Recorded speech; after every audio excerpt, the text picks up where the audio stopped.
Hello, and welcome to the Brick and Mortar Detroit podcast, where we discuss business, real estate, lifestyle, and travel. I'm your host, Eric Andrews, founder and owner of Brick and Mortar Detroit Real Estate Brokerage. I started this podcast for boots on the ground insights from not just one, but as many industry professionals that I could find.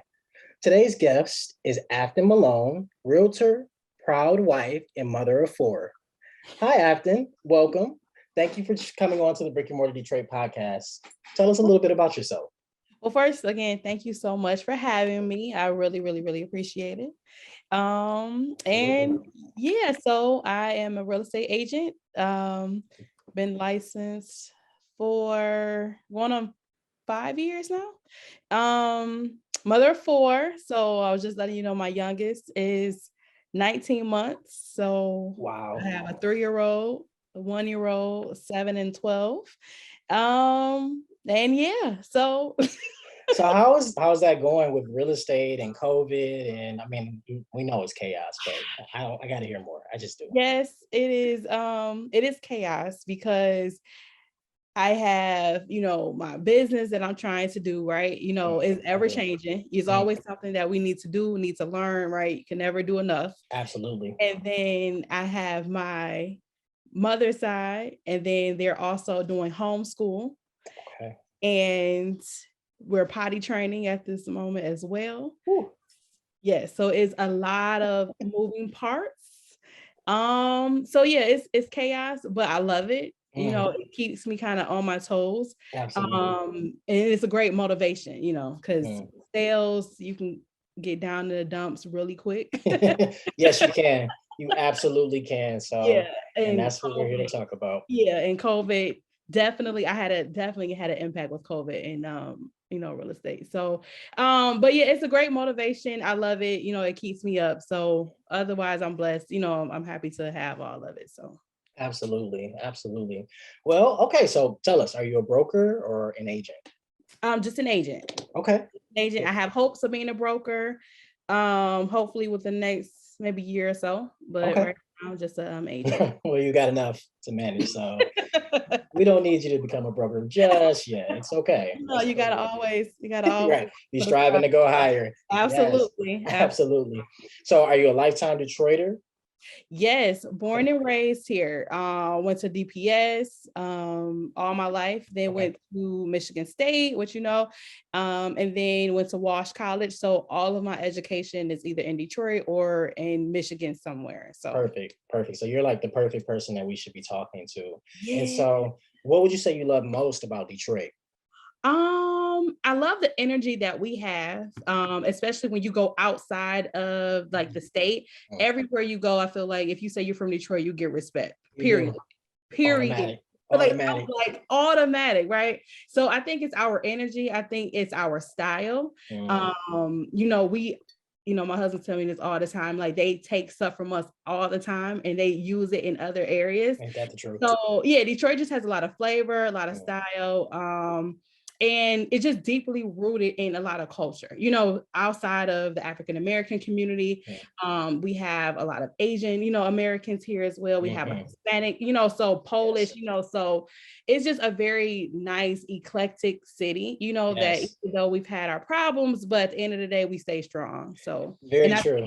As Detroiters, we have that too, right? Yeah. But always is kind of, yes, absolutely. Get it where we get it. And it's funny because, no matter what ethnicity you are, you're still Detroiter. You can tell. Exactly. So it's like you could be Polish or you could be Asian or you could be Black or Hispanic, but you still have that Detroit flavor. Exactly. Yeah, it's just the type of swag that we have, that's undeniable. So absolutely. I love it. Okay. So real estate wise, like where are you specializing as of late?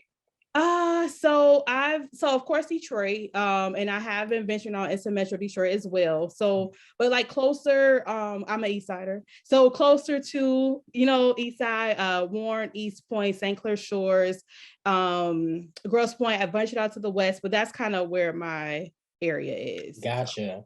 Yeah. And if you're not from Detroit, there's a Detroit east-west thing. And so like Detroit is huge. And that's why she made a point of saying that she was from. And you know what? And I'm so sorry. I'm so used to doing that. I love Detroit all over, but yes, there is the East and the West. Absolutely. I'm from the East side. So. Absolutely. I'm from the West side, but Detroit is huge. And so like, the East side is easily like 20 to 30, maybe Right, 40, 50 right. minutes across town. And so sometimes I don't go to the East side, just Right. not convenient. It is crazy because like Detroit is big, but it's small, so people that live Yes. here, you know what I mean? Yes. Yeah. Like, But there's only so many places that are developed. So everybody still has to congregate in the same areas. But that's exactly, definitely a thing here. So if you didn't know, now you do know. It's exactly. I'm a West Sider, I'm a Detroit, I'm East Side, whatever. So you don't really hear I'm a North Sider. Like, no. So Never. anyway, long story short. So what areas are you specializing in? I guess like what neighborhoods particularly would you say are the ones that you tend to service? So right now, okay, so I am from East English Village. That's where Okay. I was raised. Okay. And then I was fortunate enough, me and my family, we moved here about maybe a little bit over a year ago. We bought our house here. Mm. So I love this area. This is gonna be my area. I've named it to be my area. How you do it. So this is for 2022. This is my project. Absolutely. And just because I love it so much. It just people have been here for years. I've seen how the neighborhoods were impacted through 2008. My parents were still here, so they were still able to stay strong. Beautiful brick houses here. Just the culture and the history that's here. So this is my place right now. Absolutely. And do you have like any history or any information, or how would you describe East English Village for people who might be looking to move here? East English Village is very charming neighborhood. Yeah. There's a lot of up and coming businesses that are here, a lot of the development going on in like the Warren and Mac area and like the Casual area. So if you're thinking about Detroit, East English Village is literally steps away from Grosse Pointe and all the other points. I don't even know if I'm saying it right. So we're like the border, the end border of the east side of Detroit. Absolutely. And then we also have Morningside too. So a lot of businesses, a lot of nice, genuine, happy people that are here. It's very diverse. And like I said, we've been able to kind of stand the test of time when a lot of neighborhoods were seeing really bad blight and a lot of movement. When the crisis happened, they stayed strong. None of the houses caved. All of the neighbors were here, and they took care of the neighborhood. They're very big on making sure the grass are cut. That curb appeal is it. So we have a community. What am I trying to say? Association. Yes, an association. Bill, he's awesome. He lives like right up the street. So it's just a really good area, really good neighborhood. The neighbors are awesome. Always look out for each other. So it's a good harmony that's here. Absolutely. And that's just something I've always loved about like more of the historic neighborhoods. This have been established for so long that, like I live in a university district. I grew up in Sherwood Forest. And, obviously sometimes those are neighborhoods that are a little bit harder to get into, but areas that get the attention of the city and people like that are places where you can find community and longevity. And like you said, through 2008 and that whole period, a lot of these neighborhoods stayed really strong. And so that was definitely something that kind of brought me here, because if you're going to make an investment, especially if you get in on a good time, you want to make sure that you don't end up underwater, or at least if you do, that the neighborhood is not going to be light and crime and things like that. So East English Village is great. You're gonna get a lot of my referrals from the East Side because I don't want to drive. So there we go. See, here we are. Here we are. So, what impact have you noticed on the present day market since the start of COVID? So in the beginning of COVID, you can tell it was heating up. It wasn't there yet, but it was getting there. It was like right at that tipping point. And then we just had this halt, where we couldn't do anything. And then as soon as they literally unlocked the door, it was just like a surge of 20 to 30 buyers to one house, right? Oh, so it was ridiculous. It was insane. And then interest rates were like dirt cheap. Like it was insane. I mean, it was literally like, and I know people probably hear this all the time, and I know but literally here today, gone tomorrow. Oh yeah. a few hours on the market and, you know, 30,000 over. We don't have to wait it for was anymore. insane. It was insane. And I mean, I saw people lined up, you know, to get into, I was in lines to get into right. you know. So it was really crazy. It brought a lot of buyers, but unfortunately, not a lot of sellers, you know, to kind of level the playing field. But then on the flip side, I feel like that the pandemic helped a lot of agents. You know, it kind of got us to be very creative, very innovative in how we do things. We're doing things virtually. You know, we're still doing things virtually now, but open houses virtually. Absolutely. I'm doing showings on FaceTime, on Zoom, you know, yes. TikTok, and you know, so it just kind of I think the biggest thing for me is letting people know that our industry is very important, you know, and that we just have to kind of adapt, you know, to it. Absolutely. Now it's not as heavy, you know, you can see that it's kind of toning down just a little bit. Well, it's January too, so you know there's snow on the ground. That's always a thing. That too. So it's still there, but yeah, the pandemic, it kind of bought it out. Yeah, and then too, for me, I was pregnant at the time, so that made everything hard. Oh my gosh, right? So I mean, but I was like, I'm not gonna let it stop me, you know. So it was good, you know, it was really, really good. But yeah, it definitely kind of brought out some good things for agents and a lot of like good things for a lot of sellers, you know, which was awesome. Yeah. And I'll say it definitely changed the game. Yeah, no, it definitely changed the game. I mean, I've literally sold houses to people who didn't live here over a virtual tour, and they trusted me and didn't see the house until they moved in. You know? So that's kind of why I also started this show, so that you can kind of meet realtors, meet agents and industry professionals, get an idea of their personality, their area of business, and then, you know, actually maybe start with someone that you have some concept of who they are or how they are, and if you guys would mesh well.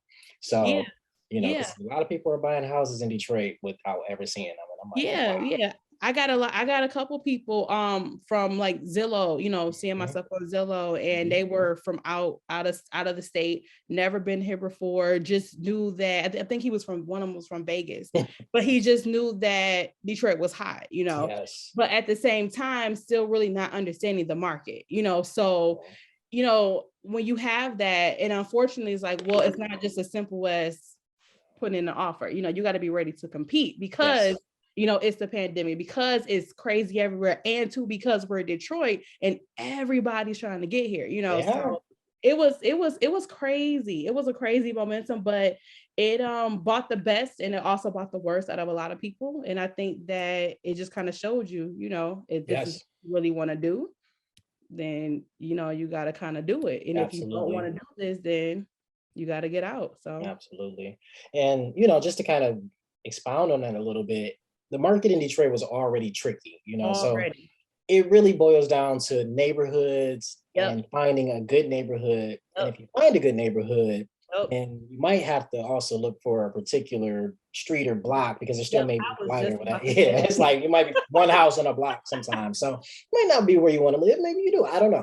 Right. I was just about to say that, because you could be in a good area, but then you have these pockets, right? So one street block is beautiful. Then you go maybe the next block and it's like no houses on the block at all. So you just and it's hard to describe this to people if you don't understand, because that's not necessarily it's a bad place. You know what I mean? Like I think that we get that. You know, it's not absolutely live there. It's and it's like if you're interested in a house, go on Google Earth and look around it, because it's easy to think that it's in a neighborhood, but maybe it's not, or I mean maybe it is, but just like there's no houses on that block particularly.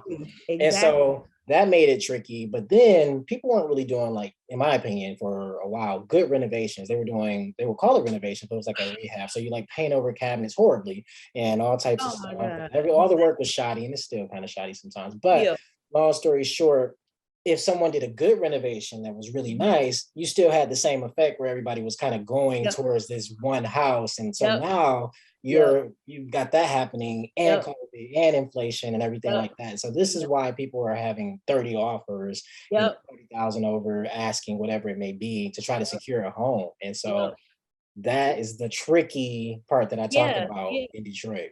And then too, because we're here, you know, and I know some people can, but I think because we have the knowledge, we can tell if something is shoddy or not, just from by the address. Yeah. Like, so, and like, I'm like, I don't think you want to do that, Right. So you got to go on FaceTime. Look, I'm telling you, Yes. so yeah, it And was a lot of times you have to like just, okay, I'm gonna show it to you. Sure. And then they'll learn eventually. Like, just listen, I can cut all of that out the way. Absolutely. Right. Gotcha. Well, okay, we're on the same page. Gotcha. So let's see what's next here. And so what obstacles have you and your home buyers come up against, like, overall? Okay, okay, number one, let me say this. So I work with sellers, but I work with more buyers. Okay. And a lot of the buyers that I work with are first-time buyers. Mhm. And so when we were getting into this market, the sellers market, which, they're hearing, oh, it's good, but a lot of first-time buyers, they don't have the liquid cash to compete, like a lot of people. So what we were finding is that they were, of course, being outbid, but not just I'm talking about $20,000 to $30,000. Yes. Just Yes. outbid, like just outbid, period. No competing. Oh my God, and they couldn't cut it. So what you have to do, and what we were finding, even me, because I've never been in a seller's market before. So it was very frustrating for me, because I'm telling you everything to do. I'm telling you, oh, let's do this, and it's not to say we weren't going higher. We were going higher, but they were topping us even high. It was crazy. Yeah. And people were paying cash for $250. And then what do you do? What do you do? Right? The house is $180, they'll pay you $230 in cash. Oh my God. Close in 2 weeks. Listen, and waiving the appraisal, Yes, so exactly. And my buyers, they can't do it. And it's like, I can't fault you for not being able to do it, because I understand, a lot of the first time buyers are millennials. They're our age, Exactly. and they just coming out of school. They're trying to have their families. They have all these things that's stacked up against them. So they got the pre-approval, but now you're telling me I can't get the house. So we were just trying to be more creative. And I also have to learn that too. It's not always about the purchase price. The purchase price is good, but it's about the terms, all those things matter. And, so I can overbid $20,000, but if I can't close in 45 days, or if I have this huge 10-15 day contingency, all these things. So it's like, okay, well, I know you can't do that, so let's sweeten it up a little bit. Let's waive your inspection, let's do that, do a pre-inspection, let's do like a health and hazard inspection, or let's offer no occupancy, because a lot of the buyers, a lot of the sellers, they were also buyers. And that was very tricky too, because you have, like, one of my buyers, they were from out of state. Well, they couldn't really afford to give you occupancy, because where they're going to go. But that was the name of the game. So, you just have to learn how to play with those little things. Okay, I'll give you free occupancy, and I'll make sure that my buyer has already went through underwriting. Absolutely. So that way we can close in 20 days. We can close in 25 days, Exactly. And I think that that's just kind of how you navigate. It's not always, like I said, about the price. Sure. And I think even as an agent, when I had the listings, I had to learn that too. Just throwing money at my clients doesn't mean that you're giving my clients the best offer. You want to make sure that it's seamless as possible for both parties. Yes. And sometimes you have to go like a little bit beyond the price. So yes. And look, Eric, it kicked my butt. I can be No, you're not the only one. That's why I'm like talking to everybody. Everybody's saying the same thing, because at the end of the day, it really just matters of like the buying power that your buyer has. And it's not that you can't find a house, not that you won't have an opportunity, but it's about being prepared and being open-minded, being creative, being flexible, and ready to jump when you're ready to jump. Like, oh no, I can't do it now. This might be your only opportunity. And so listening to my podcast and getting a familiarity with your market and things like that, but coming up with the strategy and knowing what you can and can't do earlier, talking that over with your agent, right? Putting that down and saying, well, here's my number, right? I'm not going to go over this number. I can't go over this number. Here's what we're going to offer. Here's how much we can come up. But it helps you easily say, oh, you know what? We can't do this one. Let's move on, right? Because your time is not really beneficial to you. And I think so too, that just like you were saying, which I think this is also great, like you said, because first of all, you don't get a lot of agents or just people, period, kind of just giving you the truth, hardcore truth of what it is, what it is. And just like you were saying, that market, it let them know this is what you can do and what you can't do. And if this is not your time, it's okay. I've had clients like that, and it's just not your time. And it's okay that it's not your time, because you can't compete, and don't take it that way. Let's just wait a few minutes, maybe get some more money, saved up. You can be a little bit more liquid, because, you telling me you have this amount of money in the bank, that means nothing. And we're probably going to talk about, a lot of these buyers also, they don't really know how the process goes, so, they don't really understand, it's not just about when you get to the closing table. It's money that exchanged through this whole process. Sure. Absolutely. So that money, right. So that money that you think you have, you really don't have that, because you got to spend some money through this whole thing. So absolutely. It was a lot. I learned a lot just as an agent. I learned a lot. So this is why I try to prepare them as much as I can, try to prepare buyers, try to educate them, and it's okay. If it's not your time, it's okay. Just wait a few more months. Oh yeah, absolutely. Especially if you have that flexibility, and that's when you buy a house, right? If you're not paying rent, or maybe you're living with your parents, that's when you have the time and the flexibility to say, oh, maybe it's not my time. I'll just save up some more money, or whatever it may be. But we're good agents, and we don't want people to buy houses and end up underwater, because the economy goes up, the economy goes down. And for some people, they end up underwater because you were competing with some person back in the day, and now you paid too much for your house, and it appraised or whatever, but now it's not worth that. So it's about making a smart investment for yourself, so that you can actually build from there, and not really always have to backtrack and work backwards, because time is of the essence, in my opinion. And then too, and I had somebody who were getting so desperate, and like you said, this is a huge purchase, so don't get so desperate that you're just picking anything, because you can always change your search options, maybe look at something a little different, maybe look at something at a lower price point, maybe look at something where you can build up a little bit, so it was just different things. And then too, also, and I had to tell a lot of my buyers, just, it's okay to put in backup offers. Because if you notice, a lot of those homes were going right back on the market. Oh yeah, they usually do.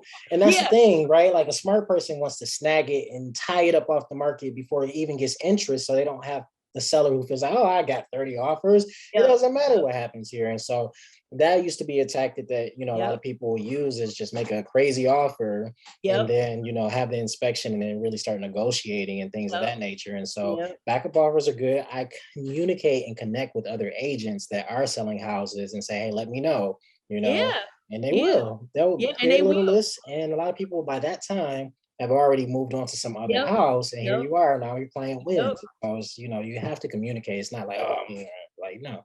Because we're co-workers, you know what I mean? So we are. Like, we are. So I have to talk to you, because we're on the same team. You're trying to get a house sold, I'm trying to get your house sold. So having that conversation, hey, let me know. And you have some really great agents, they will call you. They'll just tell you up front, hey, listen, I had a talk, hey, look, your offer was nice, but let me just tell you what you're up against. Okay. So exactly. And then from there, you can either go on, or what your client can do, or whatever. But to me, being as candid as possible as far as your client will let you is really what gets you going, or whatever. Because oh, hey, this deal, it probably won't go through, or whatever. But what do you have over there? And then kind of positioning yourself that whole time while they're doing their inspection for 7 days, while you still look at other houses and you're starting to get your other offers in with your contingency. Just finding some power, some leverage somewhere. It's always there. You just have to be flexible. You have to be creative, and you can't get so like focused on one thing, because if you do, then you will get desperate. And when you get desperate, people smell that and they will take advantage of you, and it just doesn't work in your favor. So be flexible, make sure you have time, make sure you have the money. Decide if you want to do work or not. Do you want to do a fixer-upper? How much of a fixer-upper? And be honest and realistic, because even the best rehabs still have other issues. They still have Actually, a lot of issues usually that you have to deal with. Maybe the garage is not built down, or the roof still needs work, and the inside's nice, but hey. So things to think about. So I would say, how have you overcome any of those obstacles? Do you have anything in mind that you could cite as far as like strategies that you guys use that work? So one strategy was playing with the terms. That was a big thing. That was a game changer for a couple of my clients in particular, maybe one. So we didn't always, I don't necessarily advise people to waive inspections. That's just, oh, that's not, nah. But this industry, I mean, that market, sure, a lot of people were doing it. So maybe do a pre-inspection. That was a huge game changer. Huge game changer. Because you kind of get a preview. You know what I mean? It's sure. risky that, but that was one thing that really worked for one of the people that I had. And then I had another one where we just kind of put a step back, just step back. We kind of regrouped. And when I mean regroup, I mean go back to exactly what we're looking for and be really realistic about what it is that you're trying to get. And then after you kind of regroup, go back into your search and start looking a little bit, like, not want to say lower, but a little bit lower than what you thought you wanted. Because sometimes your buyers, they can get so caught up in this whole thing that they lose sight of what the goal is, of what they really have. So let's just cut it out. Let's go back and regroup, see what we're working with, and then work from there. So it was that. And then, like I said, working with the terms. I had a buyer where she was basically done. She was already underwritten. She had went through the whole entire process. Okay, nice. So, and that was a game changer, because that lets the seller know, it's not going to be a long process. Right. It's closable. They're not going to get to the end of the process and then they can't. Right. Or, so 45 days and exactly close. Exactly. So she was basically already done, and then she was able to be more liquid than she thought. Having a good high-end EMD is huge. Yes. Huge. Because that's literally putting your money where your mouth is. Absolutely. Absolutely. And this is a little bit of a sidebar, and I think I've said this before on the podcast, but I'm going to drive this home. So it's already a market that can make you discouraged, right? So there are things that you have already done just naturally as a buyer, which a lot of buyers do, that can also, I guess, add to the weight of feeling discouraged. And so one thing I would recommend is getting pre-approved first. Get pre-approved first. It's nice to go on Redfin or wherever and actually look at houses and things of that nature, and then start fantasizing about all these things you're going to have. But if you cannot afford that house, you're going to force yourself to make changes on that wish list that you haven't made. So make a wish list too after you get your pre-approval. And you may not really be happy with those results. And then from there, you got to get your mind wrapped around that. And then you got to go into this market. So you're already discouraged before you even really start. And you don't want to do that to yourself. Just don't do it to yourself. So sidebar, but definitely want to focus on that one. Pre-approval. Yeah, and then too, a pre-qualification is not the same thing as a pre-approval. I don't want it. I don't want it. I don't want it whether I'm a listing agent or a buyer's agent. Because listen, period. You haven't gone through the real process of underwriting, and you're just like, oh yeah, he might get this money. Right. It's basically like the letters that you get in the mail, for the credit card. That's basically what that is. Absolutely. Not the same thing. Like pre-qualification and pre-approval. You want a pre-approval, not a pre-qualification. Thank you. Yes. Absolutely. Yes. And then too, like on the seller side, which, I've known that helped me too, because even with the sellers, they just want to hurry up and put the house on the market, and then they're going to get all these offers. So one thing that helped me too with one of the deals that I had is doing pre-title work, and I know that might be not a big deal for some agents, but no, it's a big deal, especially in Detroit. Maybe not in the suburbs so much, but a lot of these houses have issues or have title issues. It's nice to know and start working on it. Delay and to the point that you may not even close, So you want to sell your house. Okay, let's find out that you're good first, and even doing that, and then doing a pre-inspection, your seller's doing a pre-inspection, because that also helps as well, because it lets them see, okay, you want $1 million for your house. Well, in order to get that million, this is A, B, C, D, E, F, G that needs to Exactly. million, right? I totally agree. Yeah, because you hear all these, I've had people, well, they house sold, in 2 days and they got this. Just because we're in the same neighborhood. All the time. Oh, a person across. Well, okay. Well, let me see their house. Oh, you know what? They've got like marble and granite. Yeah, right. It's not the same. It's not the same. So sellers have to do just as much due diligence as buyers. Too, and it helps on both sides. Yes. If you want to be top on the seller's market, your sellers got to do some work as well. Don't just putting the house on the market, throwing up some pictures and think you're about to get 30 offers. No. Every house that hit didn't get 30 offers. Exactly.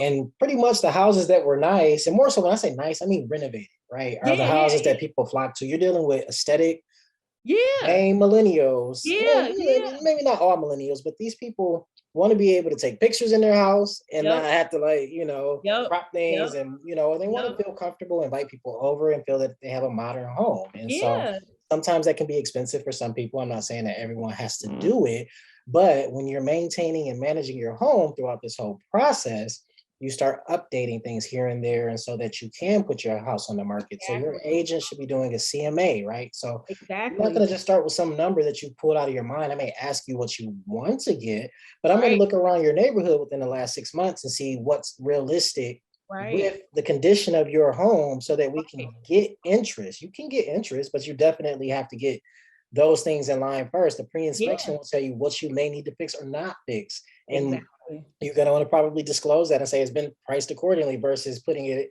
at a certain price. And now people are taking those things off of that price. We already took that off for you. So there are things to do. Staging your home is a really good one. And so this isn't necessarily that particular podcast, but your first time home buyer, really quick. But things like that. This is really good conversation. So absolutely.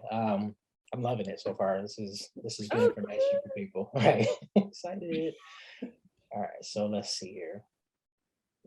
So how would you describe the current Detroit real estate market in a few words? Does anything specific come to mind, like words? Competitive but doable. Done. I like it. Yeah, like it's still hot, but like you said, you have the weather, some other things are kind of put into a place. So competitive but doable. I think that houses are staying on the market a little longer, maybe like 18 days or 19 days now versus whatever, 1 day or 2 days. So still very competitive, but you can manage it. So absolutely. This is the time. If I'm going to buy a house, usually I try to buy a house. I start looking usually August to October. Right. I like to buy when you guys are busy with family, Christmas and Thanksgiving and New Year. All the stuff. Yeah, exactly. So January is still a good time because people are kind of like recuperating, getting that, but once March starts to roll around and then you have, the snow kind of melting and the sun coming out. That's when the prices go all the way up, and they're already kind of high right now. I'm looking at some of these houses and I'm like, $299. Some of the historic districts they're like, well, we're gonna have to go too. Oh, forget about it. Oh, where you are, forget it. It's ridiculous. I'm like, y'all getting real close. Oh my God. Like sales of houses in your area is basically $1 million just for the shell. Yeah. Well, even so, it's just like size-wise, they're so much larger, right? And so at some point, right, if you got houses that are maybe in Bagley, per se, they're up to like 275, 299, 250 or whatever. And these are maybe, I don't know, sometimes starting at 250, 350. 400, 500, depending on the size. Yeah. It just only forces the market to kind of make some disparity. And so some of this is kind of, in my opinion, phantom. You have to just kind of keep that in mind that people supply and demand. So if you got a lot of people that are like, we want these houses, then they're willing to pay all these prices aren't necessarily rooted, I guess, in my opinion, in anything. So my opinion. Right. You gotta say that. Over and over again. He said it was his opinion. Right. People like, wait a minute, because I remember I heard you say on your podcast. No. Right, exactly. Once again, let me drive that home for you.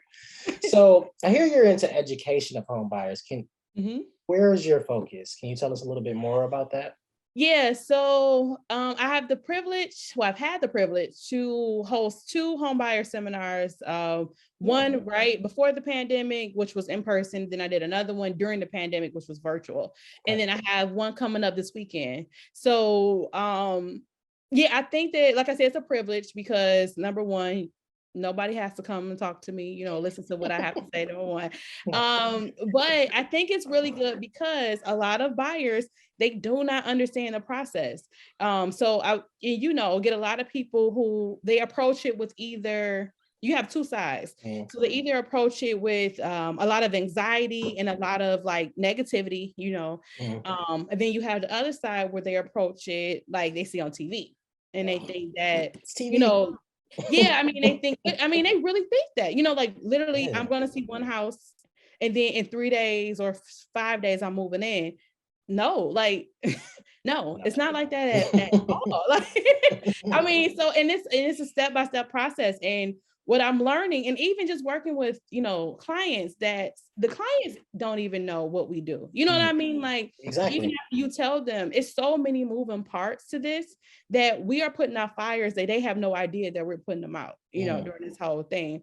So with that being said, I try to tell them step by step, yes. Number one, do your due diligence, find out what it is that you like, what you're looking for, what neighborhood you want to be in. Because I have people who say, well, I want a 4-bedroom, 2-bath. Okay. Where do you think you want to move? Somewhere in Detroit. Okay.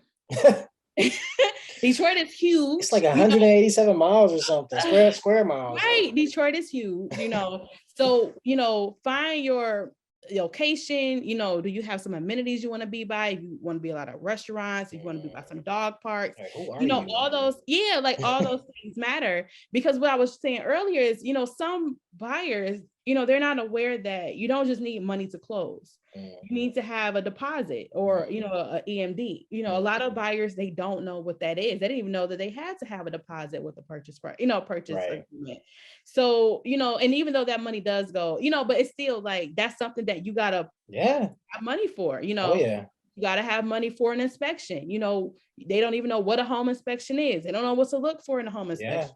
They don't know, they have to pay for an appraisal. What is that?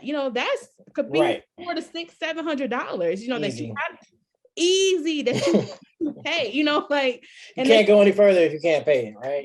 Right. An inspection can roll into other inspections, that you just never thought to do, so just step by step. I can't tell you everything, no deal is the same. I can't promise that your deal is going to be like, your mom's or your sister's, but this to kind of give you an overview of what to expect.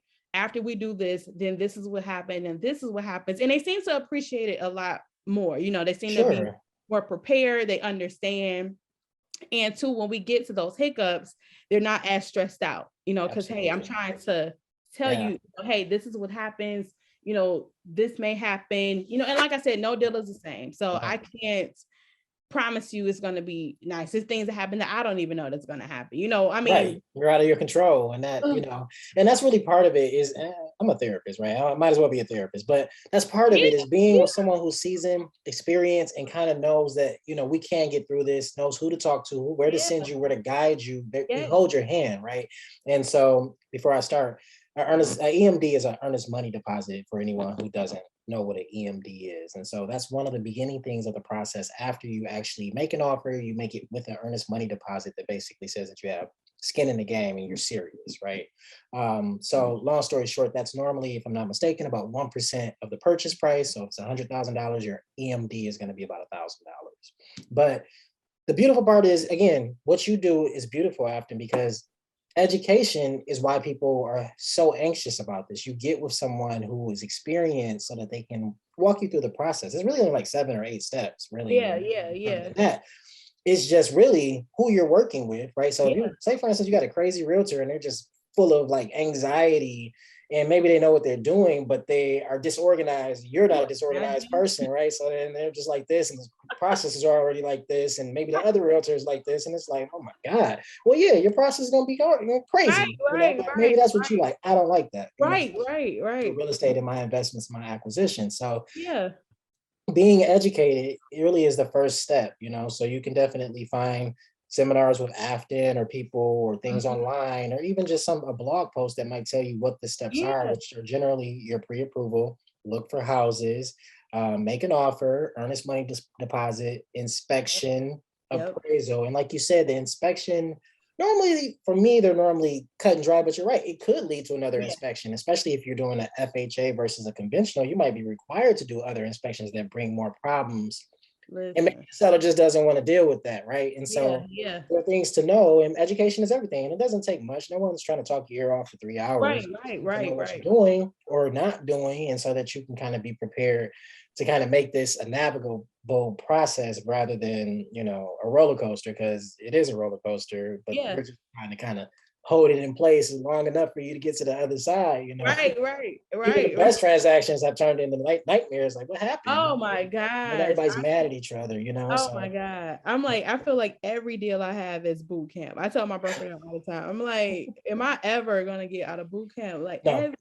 you will not. You'll Right. just Yeah. it'll Yes. He's become like, normal. no. That's all. Yes. He's like, no, no, you're not. I'm like, this is crazy to me. So like, and I'm glad that you brought up like having an agent, because that's one thing too that I try to bring home to them, whoever I'm talking to. I had a consultation the other day, and I'm just like, listen, feel free to talk to other agents. Please. Every agent is not made the same. Every lender is not made the same. We're we're all people, and Absolutely. you have to make sure that you surround yourself with people that you can work with, that you trust, and that is going to communicate with you, because you work so close together, because there are Absolutely. so many things, because you tell so much of your personal information. Mm. And it's not a bad thing if we don't mesh. No, no, I just may not be your cup of tea, and that's fine. exactly. But then also, Compatibility. yeah, yeah. But then also too is like, well, what I'm learning as well is like, I don't have to like you to work with you, No, I kind right? of do though. So yeah, like, I'm well, just you kidding. kind of do, but you know, Sometimes. yeah, a little bit, but A it's all little about bit. the respect, Yeah, So absolutely. like, hey, if we respect each other, and then we're gonna get to the Sure. goal. But you want to make sure, don't just pick somebody just because somebody said pick them. Make No. sure that you have people that have your back. Make sure that you Yes. have people that are gonna tell you, lenders, all of us, we're all in this, inspectors, whoever you bring into this transaction, you want to make sure that you talk to them, have conversations with them, and know that you can trust them, and that they're not just, giving you anything just so you can hurry up and make a decision. Absolutely. Go online, check their reviews and things of that nature. Exactly. But Exactly. compatibility at the end of the day is the most important. It's not that I'm not a good realtor, but I'm not compatible with everybody. And that's just a fact, right? And that's just a fact. I'm organized, right? I Mhm. can deal with antisocial people better than I can deal with social people sometimes, because Mhm. maybe they Mhm. want to do. I've done whole transactions through text message, right, or email, and pretty much never really talk to the people on the phone. But you may have a person who wants you to come and physically sign everything, bring your cash to the office, or if that's for you, that's for you. But I'm a virtual person. Nobody has time to drive across town to come and sign Listen, paper, okay. going back and forth. And you got to decide early on if this is the realtor for you, right? Right. Some people don't want to be called. Some people do want to be called. And so Yep. compatibility, and these people work for you. Understand that. Like Right. your realtor works for you, Right. so if you have a buyer's agent, they work for you. So you definitely Right. get to choose and talk to other agents Yep. and see who's going to be the best fit for you. And understand that most people are putting a face on in the beginning. So you have to kind of try to pick and choose. And how does it speak to you, right? How do Yeah. they speak to you? Yeah. Just like you would choose a friend or whatever. And it Yeah. should be a friend during this Yeah. process, At the because you're going to end, meet one. right.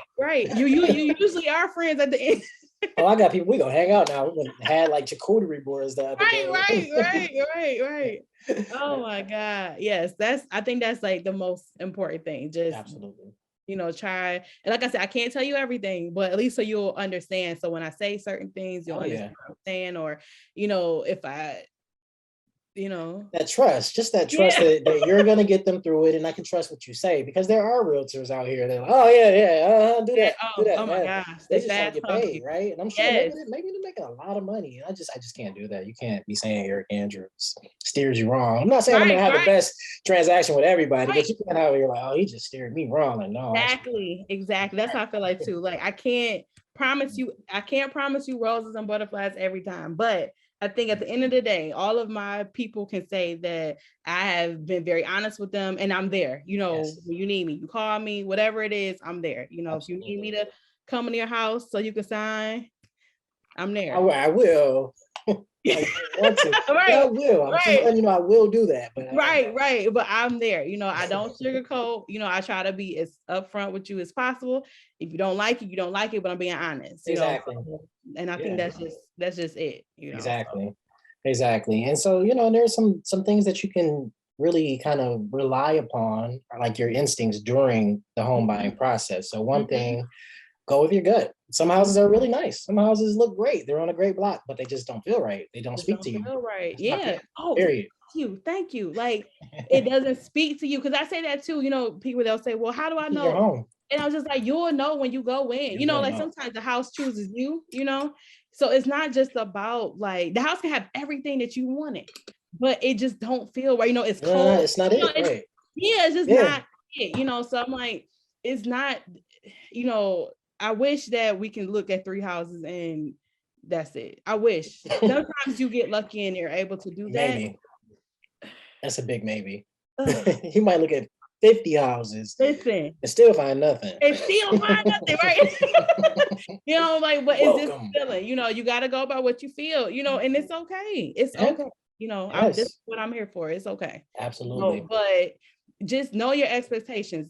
Tell your person that you're working with what you're looking for. Tell them, don't Mm. don't hide stuff. Then I hear you talking in a room. Oh, don't hide stuff. What are you Don't talking? don't hide stuff. And actually, speaking of hiding stuff, another thing that you can use for your instincts is when you're going through a house that you want to buy or might want to buy, just take a look with your eyes, right? And just like if you notice that they tried to hide something, and no matter how simple it was, they covered it with a rug Oh my or God. board or Oh whatever. my gosh. This says something about either the realtor or the Listen, seller that you're dealing with, that they listen. probably are hiding things, right? What? Or put, like, I can't even think of the name of them. The wall plates that are for GFIs, Oh but it's yeah. not really a GFI. Oh yeah. Oh, yeah, yeah. Have you seen a lot of that in the city? What? Just I'm like, like or why? You know putting it's gonna be a stuff over problem. poles and it's not, And then they wonder why they can't sell the house. It's like it's not uh, passing inspection. Just simple stuff. Just be straightforward. simple, Yes, and we can all get through this. simple. Stop trying to skimp and scam people. Oh Really. my Lord. Yeah, but that's a whole nother topic. We're gonna have you back. We're gonna have you back, buddy. I like it. All right. So I would guess, well, I have another question, but it's very similar. I think we probably answered it in our last one. So I think I'm gonna just go ahead and skip to the next one. So, what is the first thing that you would tell any people who are listening who are looking to buy in this market climate in the Metro Detroit area? What would I tell them? Like, what's the first thing that comes to your mind, even if it doesn't make sense? Make sure you have some money saved. Now, how much money are you? Okay, let's say you're buying a $250,000 house. How much money do you think that a person might want to have? And again, it's not, you don't have to be rich. You just have to be prepared because most of this money is going to get spent. It's not like, Yeah. rich money. This is get a house money. Let's say at least 15,000. Something like that, yeah. Closing costs can really get up there. And that's really mostly closing costs because you have like your appraisal and your inspection anywhere to like 350 to like 700 on average. Could be more, but if it is, look around if you can. The earnest money deposit. So at, I don't know, 250,000, talking about $2,500, right? So let's just round everything up to $1,000. So that puts you at about 4,500. Let's just call it 5,000. Closing costs are probably the next biggest thing. And if you end up doing other inspections, or let's talk about if the fact that you don't actually buy that house, you still have to pay for the inspection. Then you have to go find another house and pay for another inspection. If you're smart, you're not gonna skip on an inspection. Yeah, and that brings me to, I guess, another thing that I would say too, if I can add another thing. That's fine. And we talked about this already, but know what you want. Know what you want. If you're passion. Know what you want. Talk to your realtor. Trust that relationship, right? And the people that are going to be buying with you. So if it's you and somebody else buying, that means it's you, that person, and your realtor. That's where it is, right? So all the other outside stuff, because everybody is a house expert, everybody is an inspection expert, everybody knows construction, everybody knows everything, right? Yes. Okay, well, you don't, but this silence all the voices because it makes everything complicated. It does. And I've had it, you end up looking at a house that you never would have looked at. Never would have looked at.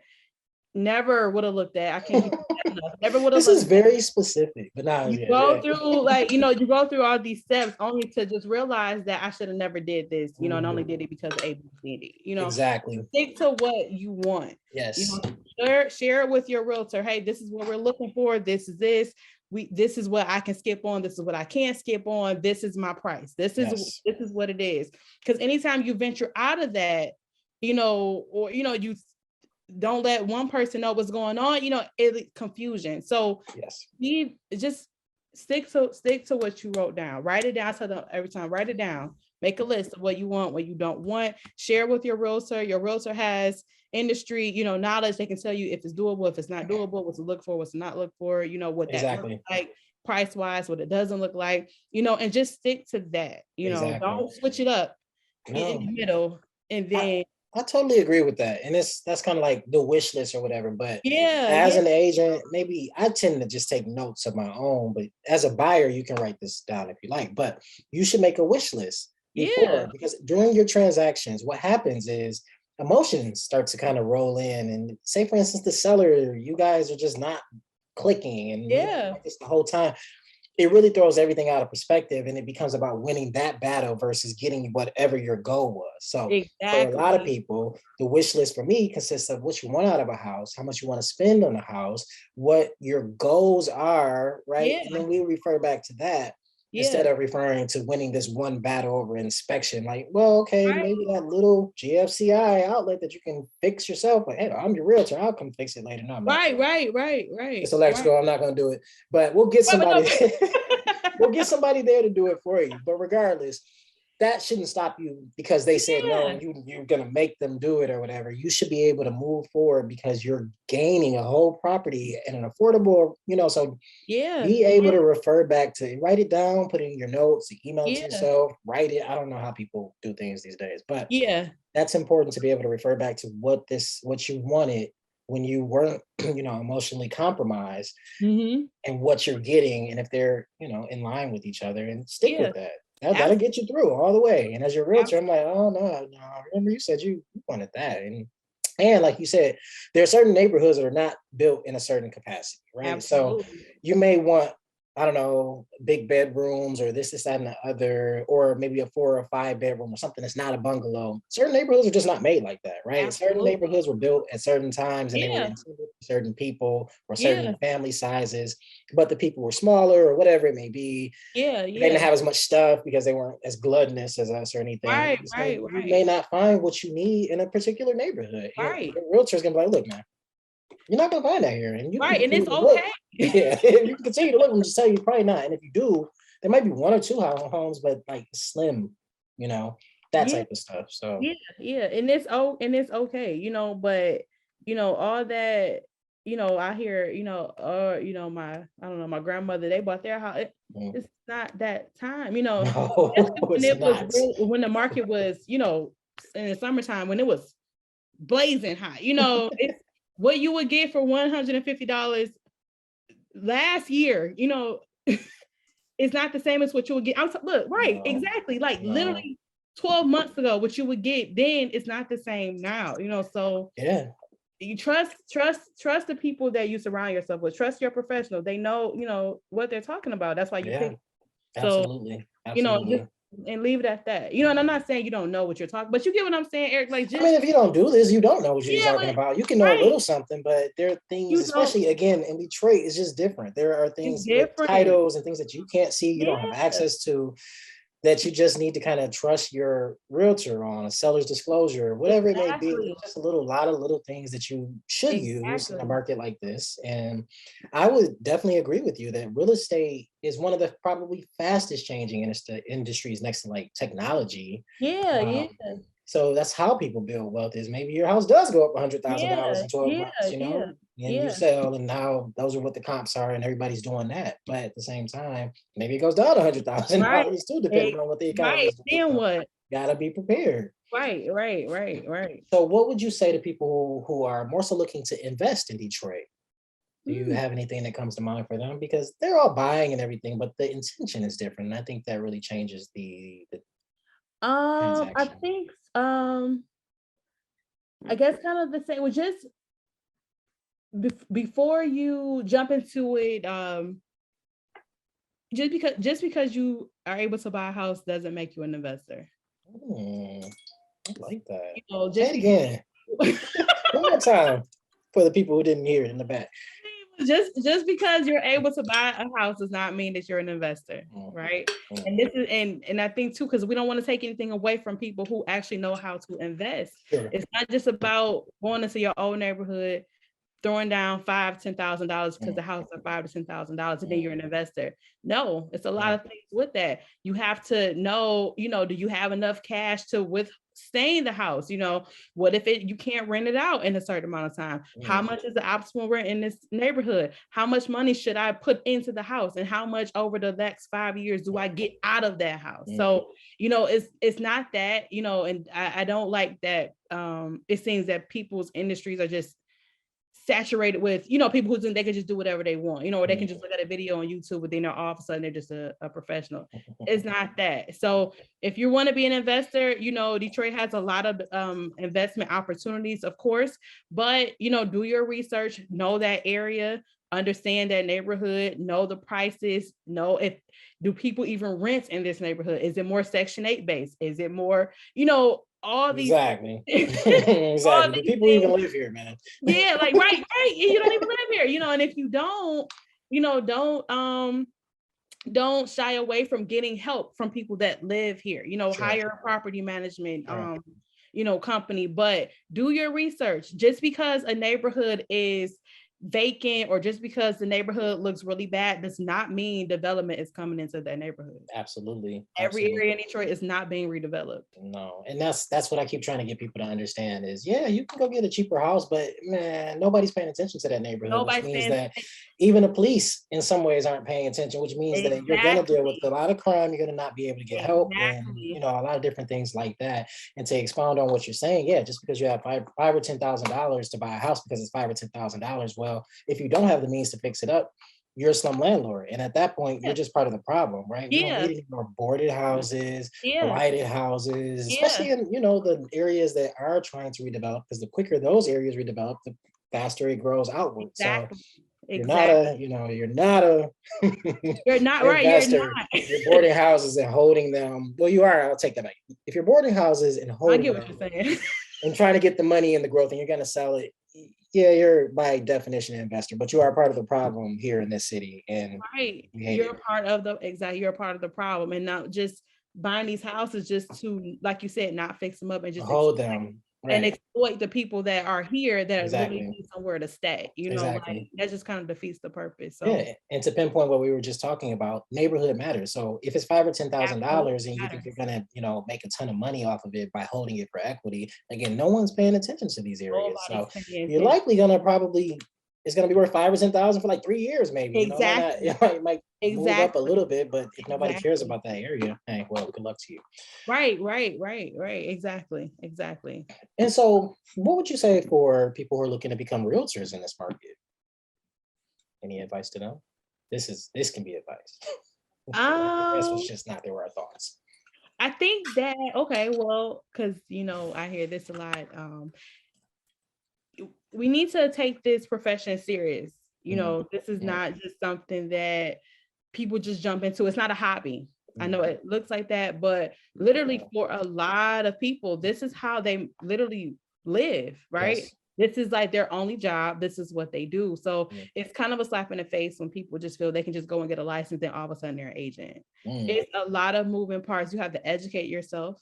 You have to do certain things, and you have to be professional. And it looks like they're trying to phase us out, just from all the things that are going on, Absolutely.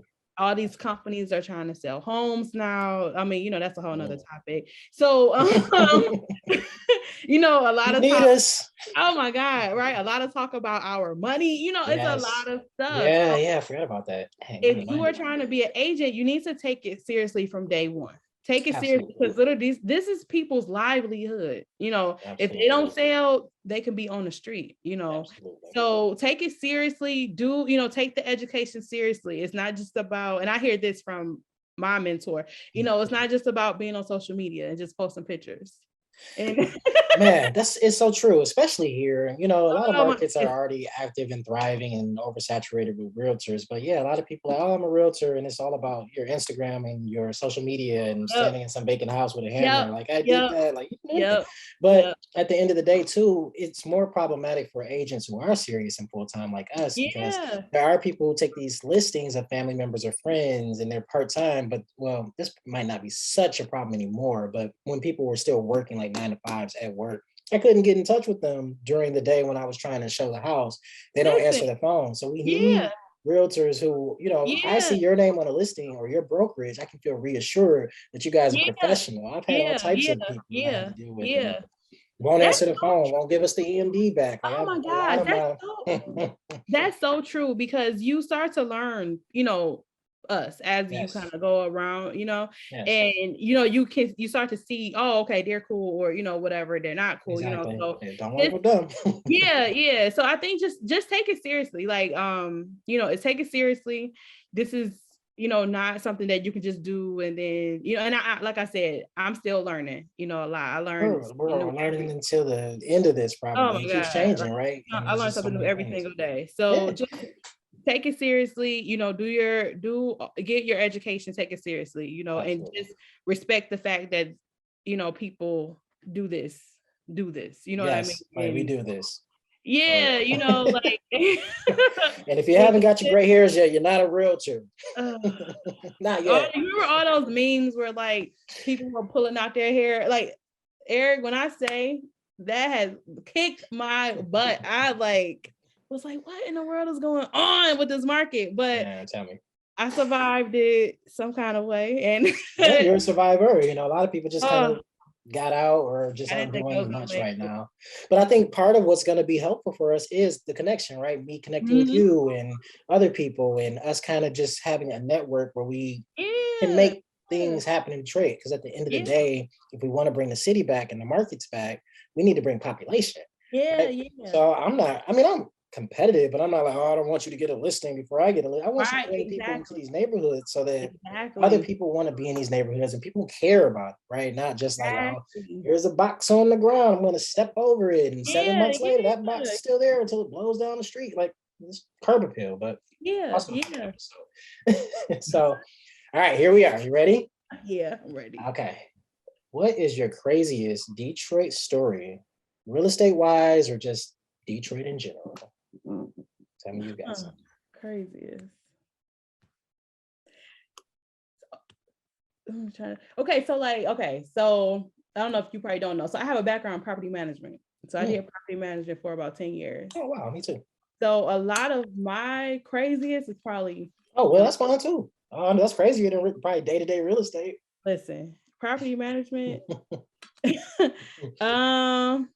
I had, a lady was drunk and she drove into a building and her car was in somebody's bedroom. Wow. Crazy. Ceilings falling on this lady in her living room, ceiling cave, because they didn't use they used liquid nails for drywall. Yep. Okay. Yep. It fell right on her and her daughter. Oh my God. Luckily they were okay, but still it was drywall. A murder. You're not the first one. couple But I'm murders. not laughing double because homie. of that, you know. Of course So no, not. I'm Yeah, just no. like, Just Detroit though. oh my gosh, trying to go into a house thinking it's good, you know, an investment property. You walk into the house and then it's like two giant pit bulls, like basically hanging out the window. And you know, the agent didn't have any idea it was dogs in the house, you know. So thank God that we stopped. I almost lost my life. I don't know, walk into a house, oh, someone's gone, you know, this. Yeah, no, yeah. At least you had one. Some people don't have any at all. So I mean, we had one. We had No, like several. a lot of it is from the property management. Property Yeah. management is a lot. You know, that's just the nature of property management. It doesn't matter what suburb you're in, or I mean, the cities are probably a little bit crazier, but at the end of the day, people's day-to-day lives are crazy and nuts, and you get some insight into things that you don't want to. Oh my goodness! I used to tell people all the time, like, listen, you don't know anybody until you know how they are at home. To see how they live. Yes, you see how they live. Oh man, I've seen some of the nicest looking, well-dressed people who and they are the nastiest. Are disgusting. Like, I'll protest too loudly, huh? Oh my gosh. I used to work at I'm not gonna say where it is, but in Midtown by DMC. Okay. And I'm Jesus. I know where it is. It's okay. I do. No one else. The nastiest. So yeah, property management is by sure the worst. But it's cool. It's cool, but if you're in property management, you're probably well equipped to be a realtor. I would definitely say that. A lot of people make that transition because it's probably a better life. I made the transition and it was just a lot easier. Yeah. But yeah, I mean, and even with the property management I was doing, I was working for a company, so that helped, you know, because they took a lot of the stuff. But just day to day on the ground with that stuff is a lot, you know. So I know all the property managers. Yeah, we value you, especially if you're really actually doing a good job. So right. And if you're really trying it, you know. Oh yeah. All right. Yeah. We got a quick word from our sponsors. Is work or real estate getting you down? Are you feeling burned out or depressed? Well, there's a solution you can use right from the comfort and privacy of your own home computer. Center for Establishing Recovery is Metro Detroit's leading provider for e-therapy. If you're in need of a listening ear, contact Center for Establishing Recovery at establishingrecovery.com. Again, that website, establishingrecovery.com. If you have a question or a topic you're interested in having us discuss, or interested in coming on as a guest, advertising, real estate services, or sponsoring an episode, go to brickandmortardetroit.com/podcast. Again, brickandmortardetroit.com/podcast. Well, Aftan, is there anything you'd like to share or promote before we end? No, I think that's it. Thank you. I have fun. This was good. I'm gonna have you back. I definitely am. So, where can people follow you, find you? Let us know. I am mostly on Facebook. So my Facebook business is Aftan Realtor, and then Realtor Aftan, and then Instagram is at Aftan Realtor. All right. So those are my two main things that I post, and that's okay. Perfect. And we will definitely post your information in your episode, your bio, and everything like that on our website. So it is Aftan, Aftan. I made the mistake. Yes. So don't make that mistake. All right. Well, that is it. Today, you've been listening to Brick and Mortar Detroit podcast, where we discuss business, real estate, lifestyle, and travel. I'm your host, Eric Andrews, founder and owner of Brick and Mortar Detroit Real Estate Brokerage. I started this podcast for boots on the ground insights from not just one, but as many industry professionals that I could find. As always, don't just dream, build your dream. Follow us on Instagram at Brick and Mortar DET. For everything else, brickandmortardetroit.com/podcast. Brick and Mortar Detroit podcasts and newsletters reflect the opinions of only the authors who are associated guests of podcasts and do not reflect the views of Brick and Mortar Detroit LLC or any of its subsidiaries or affiliates. They are for informational purposes only and are not a recommendation of an investment strategy or to buy or sell any home, security, or asset in any market. They are also not research reports and are not intended to serve as the basis for any investment decision.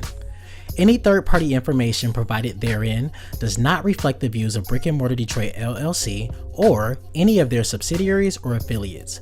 All investments involve risk, including the loss of money, principal, and past market performance does not guarantee future results. We always recommend you enlist a professional entity for any investment decision you may